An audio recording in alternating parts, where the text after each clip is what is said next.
અંબાલાલ પટેલની રાજકારણને લઈને અત્યારની સૌથી મોટી આગાહી. ગુજરાતના રાજકારણને લઈને અંબાલાલ પટેલે સૌથી મોટી આગાહી કરી છે.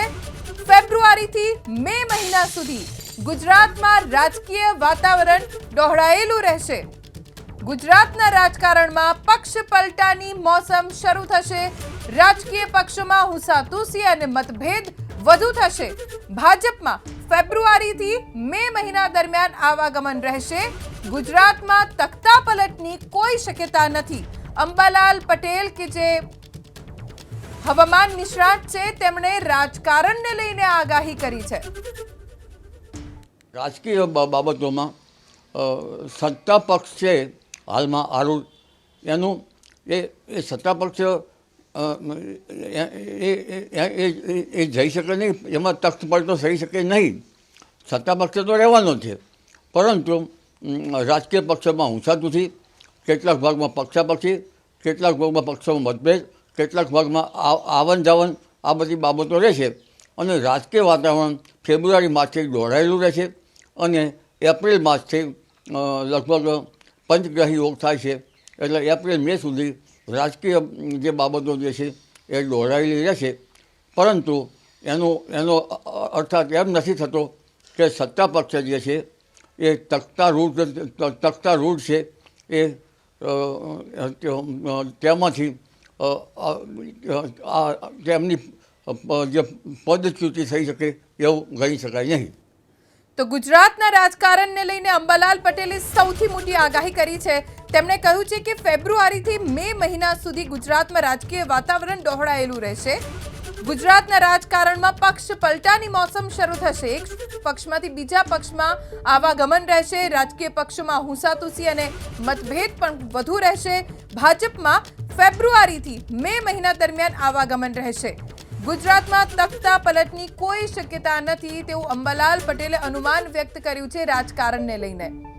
ગુજરાતના રાજકારણને લઈને આ સૌથી મોટી આગાહી. સામાન્ય રીતે અંબાલાલ પટેલને આપે હંમેશા હવામાનની આગાહીને લઈને સાંભળ્યા હશે, પરંતુ ભાગ્યે જેવું બનતું હોય છે જ્યારે નક્ષત્રોના આધારે અંબાલાલભાઈ કોઈ રાજકારણને લઈને આગાહી કરતા હોય છે.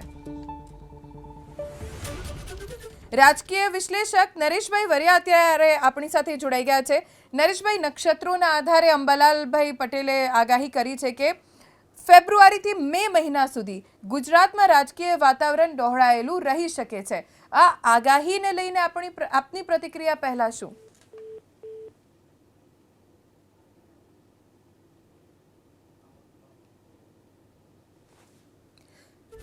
નરેશભાઈનો સંપર્ક સાધવાનો પ્રયત્ન કરીશું.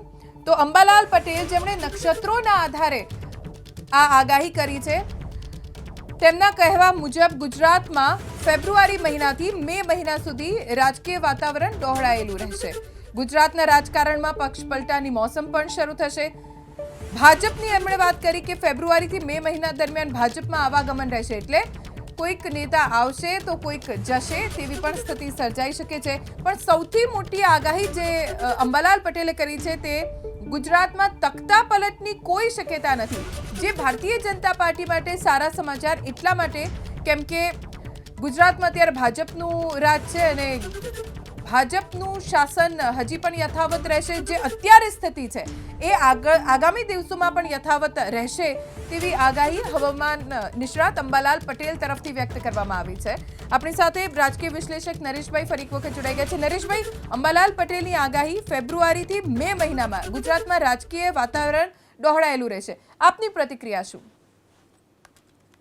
પહેલી વાત તો અંબાલાલભાઈ એક હવામાન શાસ્ત્રી તરીકે ઘણી આગાહી કરે છે અને એમની આગાહી સાચી પડી છે. રાજકીય આગાહી પણ મને લાગે એમની એવા સમય આવી છે જ્યારે ગુજરાતની અંદર ખાસ કરીને ભારતીય જનતા પાર્ટીમાં પ્રદેશ અધ્યક્ષની વરણી હજુ થઈ નથી અને શહેર જિલ્લાના અધ્યક્ષોની પણ વરણીની પ્રક્રિયા એક પ્રકારે કહું તો પહોંચમાં પડી છે. આવી પરિસ્થિતિની અંદર એમણે જે આગાહી કરી છે એનું બીજું કારણ હું એ પણ જોઉં છું કે ટૂંક સમયની અંદર જિલ્લા પંચાયત, કેટલીક નગરપાલિકાઓ અને ગ્રામ પંચાયતની જે ચૂંટણી અનામતની જે સમસ્યા હતી એના કારણે પાછી ઠેલાતી હતી એ ટૂંક સમયમાં જાહેર થવાની છે. અને આપણે ત્યાં સામાન્ય રીતે જ્યારે ચૂંટણીઓ જાહેર થતી હોય અને સંગઠનની અંદર પણ કોઈ મોટા હોદ્દા જાહેર થતા હોય ત્યારે આવી પરિસ્થિતિની અંદર રાજકીય પક્ષોની અંદર એક અસંતોષ પણ ઉભો થતો હોય ત્યારે આવન જાવન શરૂ હોય છે. હું માનું કે પરિસ્થિતિને ધ્યાને લઈને કદાચ એમની જે આગાહી છે એની અંદર થોડા ઘણા અંશે પણ એ સાચા પડી શકે છે. નરેશભાઈ, આભાર એબીપી અસ્મિતા સાથે વાત કરવા માટે. આપણી સાથે રાજકીય વિશ્લેષક જગદીશભાઈ આચાર્ય પણ જોડાઈ ગયા છે. જગદીશભાઈ, નરેશભાઈએ વાત કરી કે ભારતીય જનતા પાર્ટીમાં સંગઠનમાં ફેરફાર થવાના છે, અધ્યક્ષની પણ નિમણૂક ટૂંક સમયમાં થવાની છે, સ્થાનિક સ્વરાજ્યની ચૂંટણીઓ આવવાની છે. એવામાં અંબાલાલભાઈ પટેલની આગાહી એ આપના મતે કેટલી યોગ્ય, કેટલી અયોગ્ય? અચ્છા, એટલે અંબાલાલભાઈ પટેલ છે એમણે ગુજરાતના રાજકારણ માટે આગાહી કરી છે કે રાષ્ટ્રીય સ્તરની આગાહી કરે છે? મને ખ્યાલ નહોતો. જી, એમણે ગુજરાતના રાજકારણને લઈને એમ કહ્યું છે કે ફેબ્રુઆરીથી મે મહિના સુધી ગુજરાતમાં રાજકીય વાતાવરણ ડહોળાયેલું રહેશે. અચ્છા. હવે એવું છે કે અંબાલાલભાઈ પટેલ છે આમ તો સામાન્ય રીતે હવામાન શાસ્ત્રી છે અને મોસમની આગાહી કરવા માટે પ્રખ્યાત છે. અને હવામાન શાસ્ત્રની આગાહી છે એ વિજ્ઞાન ઉપર આધારિત હોય અને તેમના પોતાના લાંબા અનુભવ ઉપર એ લોકોએ એમની પોતાની ધારણા રજૂ કરતા હોય. પણ અંબાલાલભાઈ છે રાજકીય આગાહી કરે તો એને બહુ જાજુ મહત્વ આપી શકાય કે કેમ એ બાબત મને થોડી શંકા છે.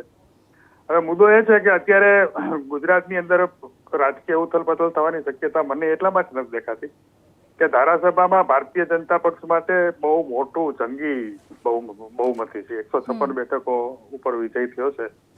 એટલે આ પક્ષના સંગઠનની અંદર હોદ્દેદારોની ચૂંટણી થાય કે ન થાય અથવા તેમાં વહેલા મોડું થાય તો એને કારણે કોઈ એવડો મોટો આક્રોશ ફાટી નીકળે કે ભારતીય જનતા પક્ષમાંથી મોટી સંખ્યામાં ધારાસભ્યો છે એ પક્ષ પલટો કરે અથવા તો પક્ષને તોડવાની પ્રવૃત્તિ કરે એવી કોઈ શક્યતા મને દેખાતી નથી. ભાજપ છે એ અત્યારે પૂરી તાકાત, એટલે બીજું એવું છે કે ગુજરાતની અંદર વિપક્ષ પણ ક્યાં છે, કોંગ્રેસ કે આપ છે એ પણ બધા બહુ સુસુપ્ત અવસ્થામાં છે. એટલે માત્ર આટલા કારણોસર ગુજરાતના રાજકારણમાં ઉથલપાથલ થાય અને બહુ આંધી સર્જાઈ જાય એવું મને તો અત્યારે નથી લાગતું. જગદીશભાઈ, આભાર એબીપી અસ્મિતા સાથે વાત કરવા માટે. તો રાજકીય વિશ્લેષકો જે અંબાલાલ પટેલની રાજકીય આગાહીને લઈને પણ અલગ અલગ મત ધરાવે છે. અંબાલાલભાઈએ કહ્યું કે ગુજરાતના રાજકારણમાં પક્ષ પલટાની મોસમ શરૂ થશે અને મોસમ ફેબ્રુઆરીથી શરૂ થશે.